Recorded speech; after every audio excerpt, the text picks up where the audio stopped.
ការអំពាវនាវយ៉ាងផុសផុលឲ្យធ្វើពហិការឈប់ទៅប្រទេសថៃបានចាប់ផ្ដើមក្នុងចំណោមពលរដ្ឋឥណ្ឌាជាច្រើនទាំងអ្នករស់នៅក្នុងនិងក្រៅប្រទេសឥណ្ឌាបន្ទាប់ពីកងកម្លាំងថៃបានបំផ្លាញរូបបដិមាតំណាងព្រះវិស្ណុដែលកម្ពុជាបានសាងសង់នៅក្នុងតំបន់អានសេសខេត្តព្រះវិហារនេះបើយោងទៅតាមប្រព័ន្ធផ្សព្វផ្សាយឥណ្ឌា First Post រាយការណ៍នៅថ្ងៃទី26ខែធ្នូឆ្នាំ2025ថា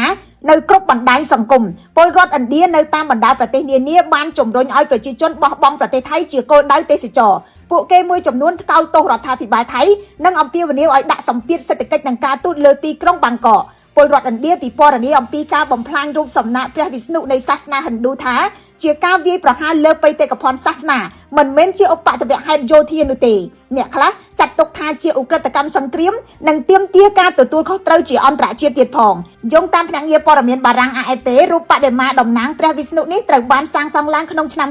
2015ដែលស្ថិតនៅក្នុងទឹកដីកម្ពុជាចម្ងាយប្រមាណជា400ម៉ែត្រពីខ្សែបន្ទាត់ព្រំដែនថៃរូបសំណាកនេះត្រូវទ័ពថៃប្រើគ្រឿងចាក់ធុនធ្ងន់បុករុញទម្លាក់យ៉ាងឃោឃៅគួរសម្គាល់ថាព្រះវិស្ណុត្រូវបានចាត់ទុកជាអាទិទេពគួរឲ្យគោរពបំផុតមួយអង្គនៅក្នុងសាសនាហិណ្ឌូយោងតាមមជ្ឈមណ្ឌលស្រាវជ្រាវ Pew មានមូលដ្ឋាននៅសហរដ្ឋអាមេរិកសាសនាហិណ្ឌូត្រូវបានគោរពប្រតិបត្តិដោយមនុស្សប្រហែលជា1200លាននាក់នៅទូទាំងពិភពលោកក្នុងនោះមាន1100លាននាក់រស់នៅក្នុងប្រទេសឥណ្ឌាឬក៏ស្មើនឹង 80% នៃចំនួនប្រជាជនឥណ្ឌាសរុបនោះហើយជាមូលហេតុដែលប្រតិកម្មនៅក្នុងប្រទេសឥណ្ឌាចំពោះទង្វើរបស់យោធាថៃដែលកម្ពុជាចាត់ទុកថាអមនុស្សធម៌នេះបានទាក់ទាញចំណាប់អារម្មណ៍ទូទាំងពិភពលោកបើទោះជាបែបនេះក្តីប្រតិកម្មរបស់ឥណ្ឌាហាក់ដូចជាមិនបានធ្វើឲ្យរដ្ឋាភិបាលថៃភ័យបារម្ភនោះទេលោកអនុទានឆានវិរៈគុលនាយករដ្ឋមន្ត្រីថៃផ្ទះរបស់ថៃបាននិយាយថាការបំផ្លាញរូបសំណាកព្រះវិស្ណុមិនបានស្មើនឹងទាហានរបស់ខ្លួនដែលដាច់កជើងដោយសារជន់មីននៅព្រំដែនកម្ពុជាថៃទេ